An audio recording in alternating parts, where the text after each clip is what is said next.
Olá, galera do Aula D, sou o professor Eduardo, seu professor de Química.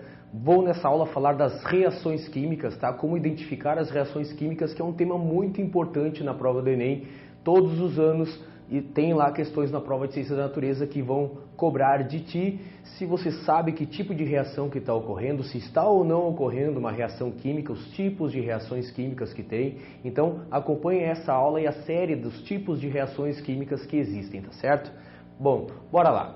Falando de reações químicas, tá? O que a gente precisa saber? Primeira coisa, uma reação química é na verdade um rearranjo atômico, onde eu tenho reagentes, né, substâncias, aquelas que a gente chama de reagentes, se convertendo em produtos. Uma coisa muito importante a se saber é que nessa reação não há criação e nem destruição de átomos ou moléculas. O que acaba acontecendo é que os átomos trocam de lugar, eles quebram algumas ligações e formam outras para aquilo que era um reagente se converter em um produto. Bom, como que identifica uma reação química, né? O autor falou que aconteceu alguma coisa, um determinado tipo de fenômeno. Como que eu identifico se aquele fenômeno é ou não uma reação química?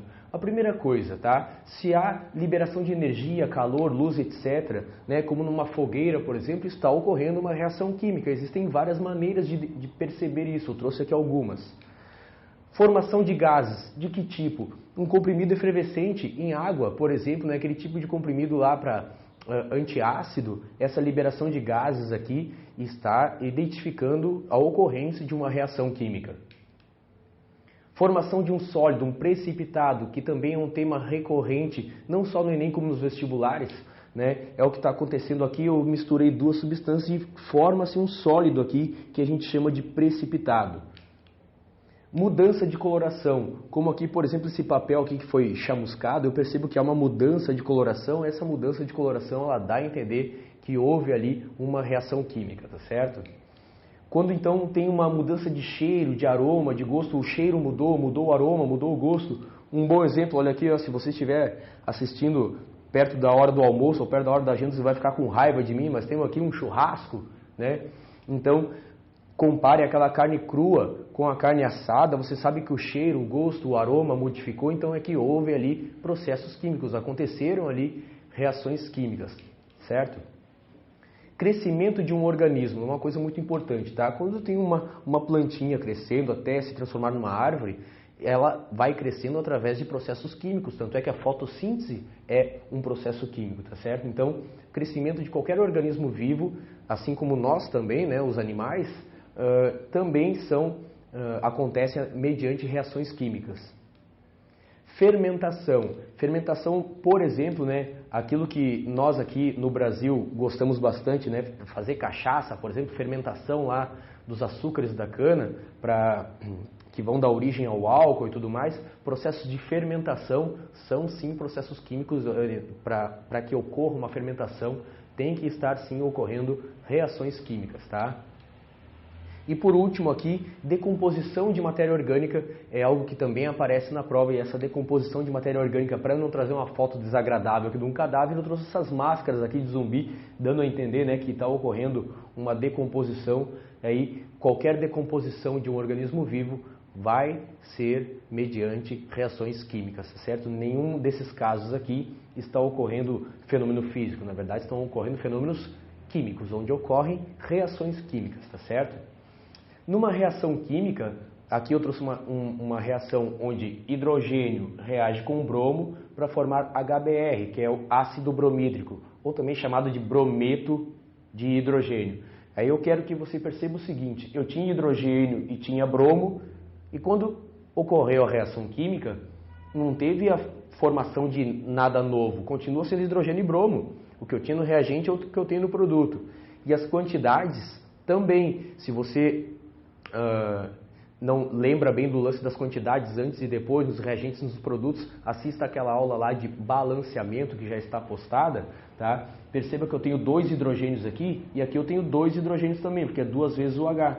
Eu tenho 2 bromos, eu tenho 2 bromos aqui, porque é 2 vezes o Br. Então, não só os elementos químicos, né, os tipos de elementos químicos, como as quantidades também são sempre iguais, tanto nos reagentes quanto nos produtos, tá? Eu tenho aqui algumas animações que mostram reações químicas. Eu tenho aqui esse polímero, que ele é tem um alto poder de absorção da água, ele faz uma reação química com a água e ele cria um gel também muito utilizado em fraldas descartáveis, em fabricação de neve artificial. Né? Esse polímero é o poliacrilato de sódio, e aí você percebe que ele coloca aqui uma aguinha colorida, né?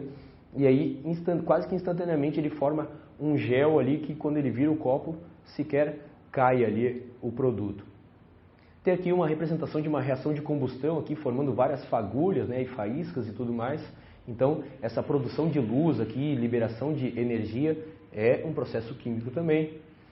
Tem aqui uma reação muito interessante do sangue com água oxigenada. Né? No sangue existe enzimas lá, existe uma determinada enzima que provoca a decomposição, acelera a decomposição da água oxigenada, e você percebe que uma pequena quantidade de sangue na água oxigenada provoca aquela formação de gases ali, libera bastante oxigênio. É o que está acontecendo aqui, que também é uma reação química. Tem aqui uma polimerização explosiva, que é a polimerização da paranitroanilina. Olha só que troço louco, né? Ali começa a esquentar, começa a reagir, polimeriza, forma esse tarugo ali, aquele polímero grande, a partir de uma pequena amostra de reagente. Inclusive uma reação bastante perigosa que eu nem faço com os meus alunos, porque os produtos não, os reagentes aqui utilizados são meio punk aqui o negócio. Tá? Próxima. Essa é a típica reação de metal alcalino, que são aqueles metais lá do grupo bem da esquerda, do grupo 1 da tabela periódica, com água. E ele vai reagindo com água, ele vai liberando hidrogênio, e esse hidrogênio ele entra em combustão só de entrar em contato com o oxigênio do ar.